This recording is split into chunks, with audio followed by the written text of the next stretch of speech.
call the heart the crystal vase. The crystal vase, shining, beauty Allah created. Allahu nur samawati wal ard. What happens as we live? It becomes foggy, a little bit dirty, more dirty, more dirty, and sometimes becomes black. What is this dirt? Anger, jealousy, lying, loving this life, attachment, competition. I'm going to crush them, the business, all these. Backbiting. Exactly. All the sins. Sins comes in. Yeah. What does purification does? It's a process. That crystal that became with time dirty, you're cleaning it.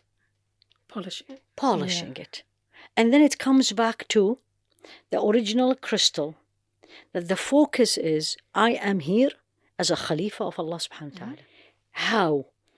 When you have a wound and the wound is infected, any kind of a wound, what is the first thing you do? You clean the wound. And then you remove anything in your surroundings that will make the wound infected again. And then you bring things that will help heal the wound. That's tazkiyah. That's purification. The heart is wounded. Jealousy, backbiting, hate, no belief in Allah, all these things, right? And then I'm going to gradually remove it. You're cleaning a dish, you're washing a dish, and if the dish is dirty, you're going to keep washing. Yeah. Right? Purification of the heart, tazkiyah, is one of the 3 messages that Allah subhanahu wa ta'ala sent the Prophet alayhi salatu wasalam, Muhammad, رَبَّنَا وَبَعَثْ فِيهِمْ رَسُولًا مِنْهُمْ يَتْلُو عَلَيْهِمْ آيَاتِكَ وَيُعَلِّمُهُمُ الْكِتَابَ وَالْحِكْمَةَ وَيُزَكِّيهِمْ. No. Send this them, was the dua of Ibrahim. Sayyidina Ibrahim, exactly in Surah Al-Baqarah. That, oh Allah, send to them, the people in Mecca, a Rasul from amongst them. Recite the verses of your verses to them. They teach them the your book. والحكمة and wisdom. So Sunnah and purifying. This is in the first dua of Sayyidina Ibrahim. If you flip this ayah is 4 times in the Quran. If you look at the second time in Surah Al-Baqarah, the sequence changed. يَتْلُو عَلَيْهِمْ آيَاتِكَ. And then وَيُزَكِّيهِمْ. Once you are a Muslim, once you know, then tazkiyah becomes, and some scholars tells you it's fardu ayn, it's an individual obligation on every person. So in a nutshell, how do I do it? Number 1, it's like memorizing the Quran. It's a process. It's not going to happen in a day. Allah is capable of everything, but it's a process. I wanted, I'll take the measures, remove the viruses, right? Yeah. And keep the cleaning. Yeah. Number 1, in the process, you need to know, what is my problem? My problem is anger. And when I get angry, I disobey Allah, I say things, I hurt people. What is my problem? Jealousy. Why does she have it? I don't have it. She doesn't deserve it.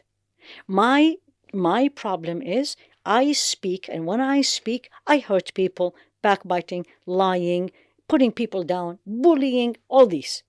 Number 1, identify. By identifying yourself. Then take one by one company. Suhbatul Salihin. If the suhba around me, if my friends, I know when I go out with them, it's going to end up in backbiting. I need to remove. That's a virus. Definitely. If I know, if I am going to be doing certain things, and if it doesn't work perfectly, I'm going to get upset. I need to move away from these things. So number 1 is identify what is your problem and what's causing it. So ilm, knowledge, learn. And the more I learn about Allah subhanahu wa ta'ala, the more I learn about my shortcomings. Number 2 is mujahadat, we call it. And this is the biggest struggle. And the process is very easy. 4 things less and 1 thing is more.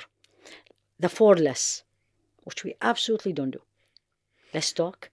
Yeah. Less sleep. Less food. Yeah. And less interaction with people. And more dhikr. Exactly, mashallah, tabarakallah. More dhikr of Allah. Remembrance of Allah is the cleaning agent of the heart. Remember the crystal? Yeah. Like we put soap, put it in the dishwasher, spray. It's dhikr. And dhikr, any form of remembering Allah, reading Quran, memorizing, asking Allah for forgiveness, doing morning and evening adhkar, saying subhanallah, reflecting on the nature, and you say, Ya Allah, what beauty is this? Who are you? You know, that's a dhikr. And this process continues. It's not one day or two.